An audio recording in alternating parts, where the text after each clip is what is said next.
আসসালামু আলাইকুম। গত 2 থেকে 3 মাস আগে আমি যে ভিডিওটুকু আপলোড দিয়েছিলাম, ঠিক এখানে দাঁড়িয়ে এখানে একটি বাঙ্গা গদ ছিল।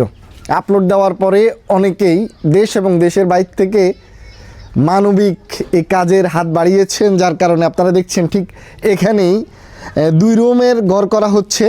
ম্যাক্সিমাম কাজেই শেষের পথে, এখন শুধু উপরে যে টিন দেওয়া হবে এই কাজটুকু বাকি আছে, আর আস্তরের কাজ করা হবে। সারাস্তি উপজেলার ফতেপুর এই সরাই বাড়িতে ঠিক এখানেই একজন মা তার 2টি সন্তান নিয়ে বাঙ্গা ঘরের কারণে, মানে থাকার মতো কোনো পরিবেশ ছিল না, অন্যের ঘরে ঘুমাতে হতো।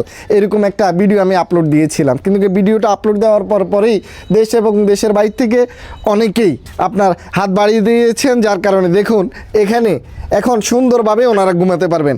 এই পৃথিবীতে মানুষ মানুষের জন্য, কিছু ভালো মানুষের কারণে আসলে এই পৃথিবীটা এখনও ভালো আছে।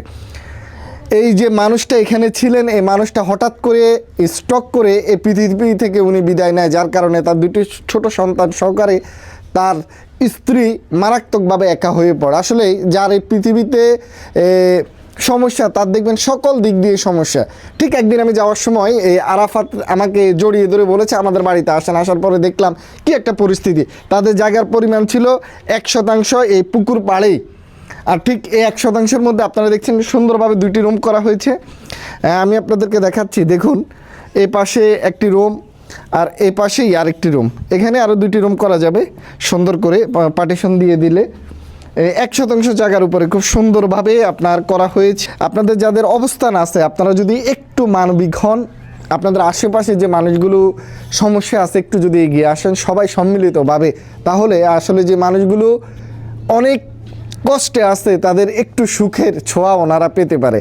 আর যে বাকি কাজগুলো দেখুন, আমাদের যে ওয়ালের কাজগুলো হয়ে গিয়েছে, এখানে আস্তর আর উপরে টিনের ব্যবস্থা করা হবে।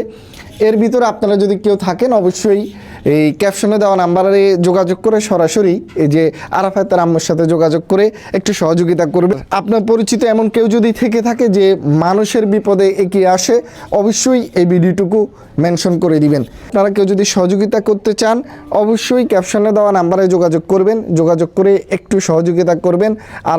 আরাফাতের বোন এবং আরাফাতের আম্মা অন্তত যেন নিজের ঘরে ঘুমাতে পারে, এই জায়গাটা অন্তত আপনাদের মাধ্যমে আমরা করে দিতে চেষ্টা করেছি। ইনশাআল্লাহ হয়তো অচিরেই এই ঘরেও তারা ঘুমাবে।